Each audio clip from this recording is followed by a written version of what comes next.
Good to be back with each and every one that's watching this today, and welcome you here. I want to make just a few brief announcements before I forget, because we're going to get to the end of our week. But we're looking at hopefully starting back services on the 17th of this month, be the third Sunday, I believe. So just be in prayer about that. We see how the next week or so turns out, and we'll plan on that. But I will keep you posted on the internet, or I'll call you about that and let you know what's going on. And each and every one of you be in touch with those members that maybe are not on the internet or have these capabilities, and just let them know what's going on as well, and I'll do the same. So, and just something hopefully a little humorous about this. We've got to laugh in the days and age that we live in. This is a quarantine diary that somebody wrote. It says, day one, he says, I've stocked up on enough non-perishable food and supplies to last me for months, maybe years, so that I can remain in isolation for as long as it takes to see out this pandemic. Day one plus 45 minutes. I'm in the supermarket because I wanted a Twix. Okay. 2019, the saying was stay away from negative people. In 2020, stay away from positive people. I think one guy had it right, though. He said, maybe God got fed up with all the fighting that we were doing down here, and he just sent us all to our rooms. I think that's probably more true than anything else, don't you? All right. Let's start with Genesis. Go back to the beginning here, Genesis chapter 3 and verse 8. It says, and they heard the voice of the Lord God walking in the garden in the cool of the day. And Adam and his wife hid themselves from the presence of the Lord God amongst the trees of the garden. Most gracious Heavenly Father, Lord in heaven, we ask that you just give peace today through this message on my heart, as well as each and every one that may be listening or watching this. We ask that you just touch us and move us and convict us today, that it doesn't matter if we're in the building, we're in our home, we're in our car, wherever we may be today, that if we have decisions in our lives that need to be made, maybe there's someone listening that's never accepted Christ for salvation, we pray that they would bow down, kneel down, or pray right there where they are and ask Jesus Christ to forgive them of their sins and come in their heart and save their soul. Maybe there's others, Christians, that just have things that need to be taken care of in their lives. We pray that you move upon them today in a tremendous way. Lord, we ask that you bless and anoint those that have been sick, down and out, those that are shut-ins in our church that can't come anyway. We ask that you just bless them and just touch their hearts and their souls. And Lord, we ask that you bless the reading of your word this morning as we go through different scriptures. Just anoint it and help it to fall into our lives where it needs to be. We ask all this in Jesus' name. Amen. All right, one of the most basic chapters in the Bible, and it records temptation and the fall. As we look back there in Genesis chapter 3, look back up to verse 1.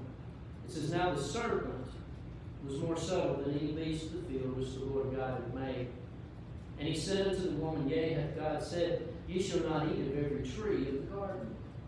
And the woman said unto the serpent, we may eat of the fruit of the trees of the garden, but of the fruit of the tree which is in the midst of the garden, God hath said, ye shall not eat of it, neither shall ye touch it, lest ye die.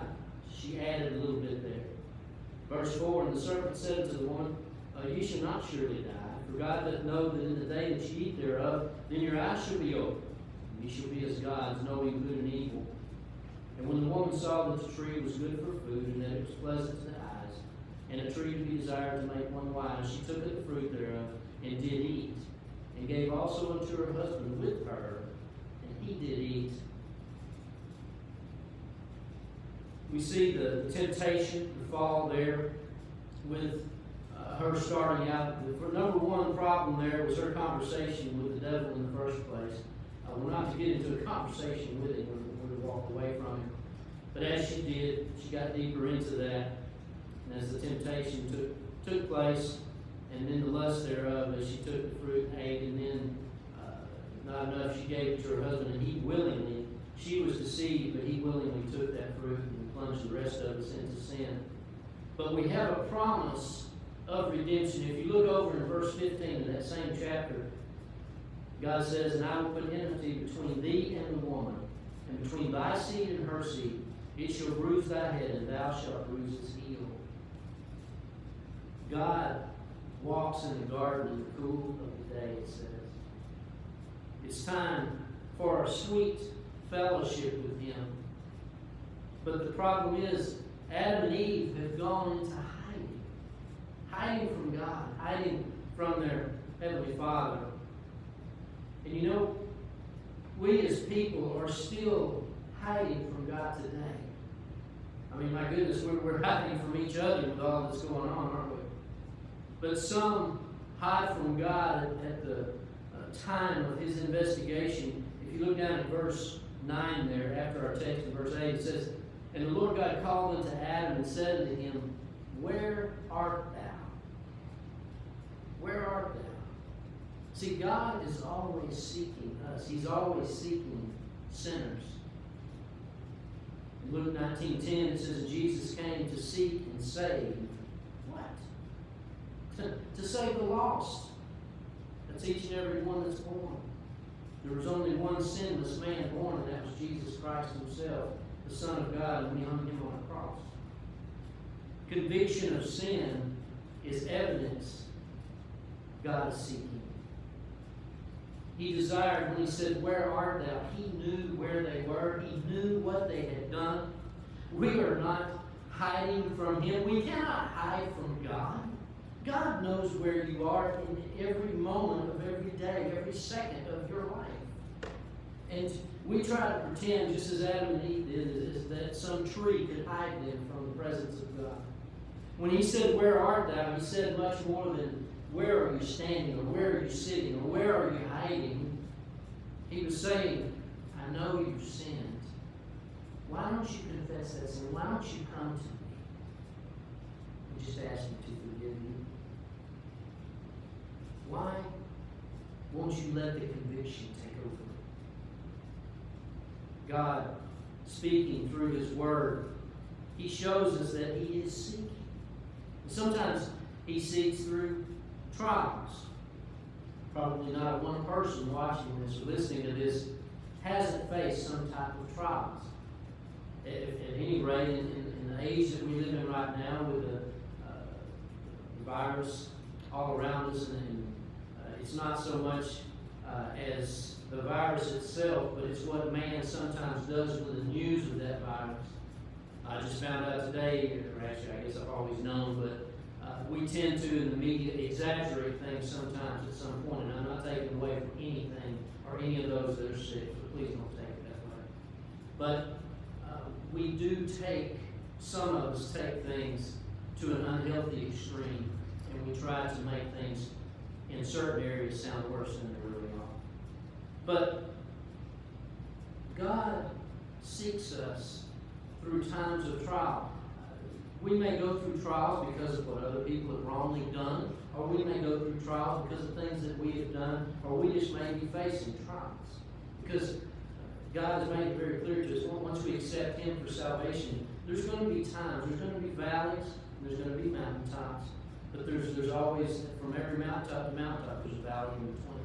We're going to have those days, we're going to have those times in our life when we do face those trials. And you know that He seeks us when we're going through those. I know that if you are sitting, standing, riding, whatever, I hope you're not driving and trying to watch this. But whatever you may be doing, if you've accepted Christ for salvation, you're saved, then chances are you were going through some type of trial when you accepted Jesus Christ. Because I remember I was suffering. I was frustrated with my life. It was going the wrong direction. I had no peace in my heart, in my daily walk, whatever it was, without Christ was very treacherous. And I knew that I needed something, but I just didn't know what it was.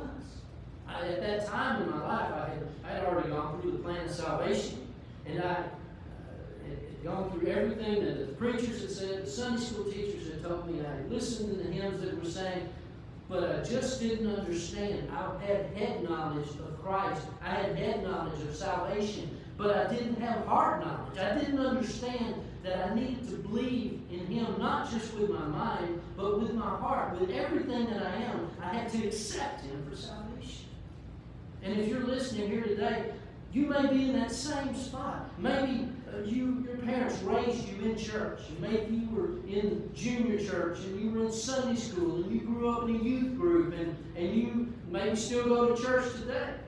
And maybe when somebody asks you if you're saved, you say, yes, I am. But you know that there's something amiss. There's something wrong in your life. And what that wrong is Christ is missing. And that is a possibility.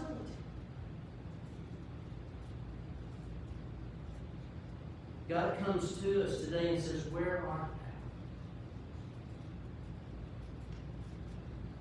thou? Are you facing trials today?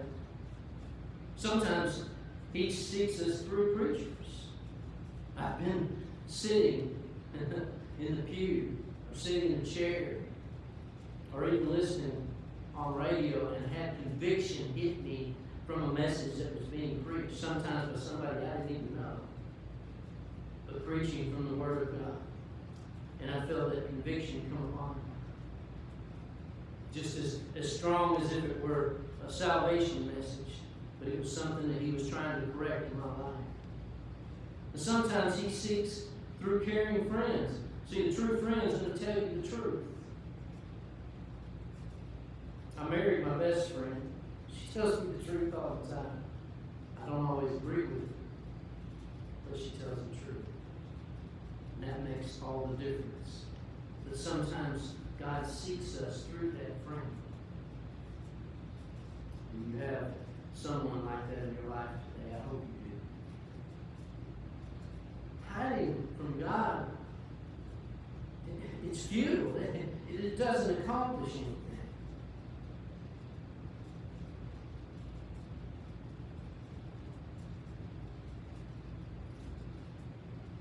Psalms 139, if you want to turn, or if you can.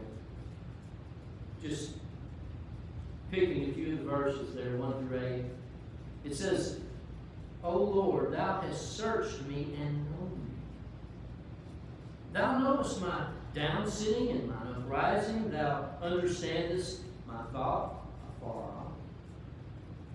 Thou compassest my path and my lying down, and art acquainted with all my ways. Knows everything else.